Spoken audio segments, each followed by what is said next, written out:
नमस्ते। मेरे channel Hemlata teacher पर आपका स्वागत है। आज हमारा टर्न है रिवीजन का। जैसा कि बोर्ड पे मैंने लिखा है, आज अपना टर्न है रिवीजन का। अच्छा, कॉपी पेन तो होगा सबके हाथ में, है ना। देखिए, आप कोई भी क्लास अटेंड करते हैं, बिना कॉपी पेन के वो क्लास आई सपोज अधूरी रहती है। तो आप कम से कम मेरे जब आप लेक्चर्स अटेंड करते हैं, मेरे चैनल जब आप व्यू करते हैं, तो आप कॉपी पेन सामने रखें और जब आपको लिखने का बोला जाए तो अब आप लिखें, है ना। आज हम रिवीजन स्टार्ट करते हैं। सबसे पहले हमने राइटिंग के बारे में देखा कि कैपिटल अक्षर कैसे लिखते हैं और स्मॉल अक्षर कैसे लिखते हैं। कैपिटल में हमको ये ध्यान देना है कि ऐसे हम जब 4 लाइन की कॉपी में लिखते हैं तो कैपिटल इस तरह से बनता है, पर जब हम उसको 1 लाइन में लिखते हैं तो यहाँ पर इतनी स्पेस होनी चाहिए, है ना। आपको एकदम से उसको ऊपर इस तरह से टच करते हुए नहीं लिखना है, आपको यहाँ पे थोड़ा सा स्थान छोड़ना है, ठीक है। इस तरह से आपको A to Z लिखना आना चाहिए, 4 लाइन की कॉपी में भी और 3 में भी, सॉरी 1 में भी। उसके बाद जो स्मॉल लेटर्स हैं उसमें हमने उनको 3 श्रेणियों में बांटा हमने, यानी 3 श्रेणियों में वो लिखे जाते हैं। एक तो बीच की लाइन में, एक बीच की लाइन से ऊपर जाते हैं और एक बीच की लाइन से नीचे आते हैं।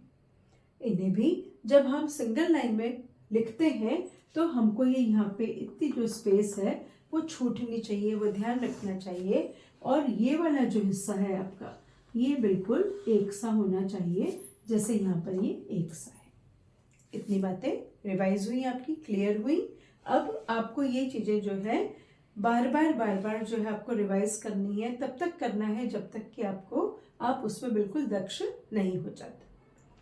दूसरा, हमने फिर रीडिंग पे ध्यान दिया और रीडिंग में हमने क्या देखा, हमने पहले कॉन्सोनेंट साउंड्स देखे थे और उसके बाद वोवेल साउंड्स देखे।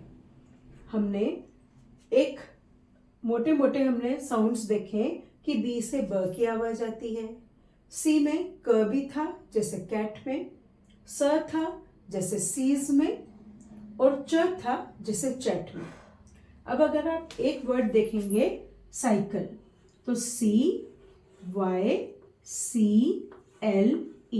इसमें 2 बार सी आ रहे हैं, पर पहले सी से स का साउंड आ रहा है और दूसरे से क का साउंड आता है। पर ये प्रैक्टिस से हम बहुत जल्दी इसके ऊपर ग्रिप कर लेते हैं, पकड़ कर लेते हैं। उसके बाद हमने वोवेल साउंड्स देखे थे, AEIOU, ये स्वर होते हैं। इनके भी हमने कई सारे उदाहरण जो है वो देखे थे। तो वो जो आपने नोट्स बनाए हैं, आप अगली क्लास अटेंड करने के पहले पिछले जितने भी हमारे पन्ने हैं, जितने भी हमने लिख लिया है, उसको आप पहले रिवाइज करिए, फिर आप आगे की क्लास में बैठिए, ठीक है। अभी के लिए इतना ही काफ़ी है। Okay, take care and please like my channel, share my channel and subscribe also. Okay, thank you.